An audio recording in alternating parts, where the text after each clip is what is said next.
News చూస్తున్నాం. సినీ నటుడు Posani Krishna Murali bail petition సోమవారానికి వాయిదా పడింది. సోమవారం బెయిల్ వస్తే ఇంకో కేసులో అరెస్టు చేయడానికి ఆయా స్టేషన్లకు చెందిన పోలీసులు సిద్ధమైనట్టు తెలుస్తోంది. మరికొన్ని జిల్లాలకు చెందిన పోలీసులు ఇప్పటికే పోసానిని తమకు అప్పగించాలంటూ పీటీ వారెంట్ దాఖలు చేస్తున్నారు.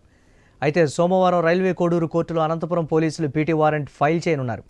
అటు రైల్వే కోడూరు అర్బన్ పోలీస్ స్టేషన్లో నమోదైన కేసులో పీటీ వారెంట్ వేయడానికి పోలీసులు సిద్ధమవుతున్నారు. గత నెల 28న రైల్వే కోడూరు న్యాయస్థానం దగ్గర అనంతపురం రైల్వే కోడూరు అర్బన్ పోలీసులు పోసానిని అరెస్టు చేయడం కోసం పోటీపడ్డారు. పోసానికి 14 రోజుల రిమాండ్ విధించడంతో వెనుదిరిగారు. అటు రాజంపేట సబ్ జైలులో పోసానికి ప్రత్యేక గది కేటాయించారు.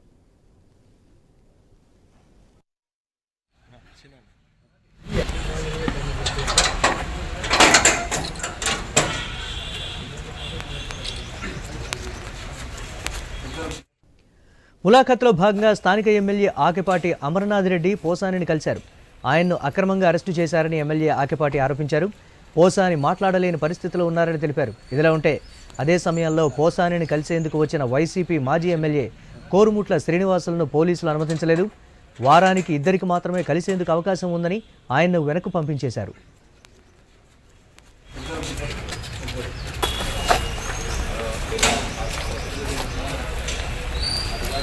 నేను 4 times ఎమ్మెల్యే దట్టు ఇప్పుడు ఇన్ఛార్జి అడ్వకేట్ వద్దు. నేను మామూలుగా తీసుకున్నా. ఇట్స్ ప్రివిలేజ్డ్ పెట్టింది నేను. మీరు నాకు మళ్ళీ పెట్టి వివరించారంటే నేను 5 minutes మాట్లాడి 5 minutes మళ్ళీ దీనికొద్దు మరి మీరు ఎందుకంటే కడప సెంట్రల్ జైల్లోనే మన ప్రొసీజర్ లేకుండా వీళ్ళు చేసుకున్నామంటే ఎంతవరకు అనేది కూడా మాకు సమంజసము. అక్కడ పోసాని మురళి గారు ఇప్పుడు ఆల్రెడీ ఆయన ఆరోగ్యం బాగా క్షీణించింది. బాగా చాలా ఇదిగా ఉన్నాడు. మాట్లాడిన పరిస్థితుల్లో కూడా ఉన్నాడంట. ఇటువంటి వ్యక్తిని ఎందుకంటే మేము ఇప్పుడు సంబంధించడంలో ఆ కన్సర్న్ పర్సన్ కనబడితే కొద్దిగా ఆయన కూడా ధైర్యంగా ఉంటాడు. ఒక భరోసా ఒక ఇదిగా ఉంటుంది. అటువంటి అవకాశం కూడా వీళ్ళు కల్పించకుండా పైనుంచి ఫోన్లు వచ్చాయి, మేము అలౌ చేయకూడదు సార్, మీరు రాకూడదు అని చెప్పడం ఎంతవరకు ఇది అనేది కూడా ఇది ఒకసారి కూడా అర్థం చేసుకోవాలి. ఏదో ఆపరేషన్ జరిగింది. మన ఆపరేషన్ ఆరోగ్యం పరిస్థితి బాగాలేదు. సూపరింటెండెంట్ గారు డాక్టర్లు సభ్యులు కూడా డాక్టర్లు పిలిపించి చూపిస్తారు. ఫుడ్ ఏమైనా విషయాలు ఏమైనా సమస్యలు ఏమైనా చెప్పారా?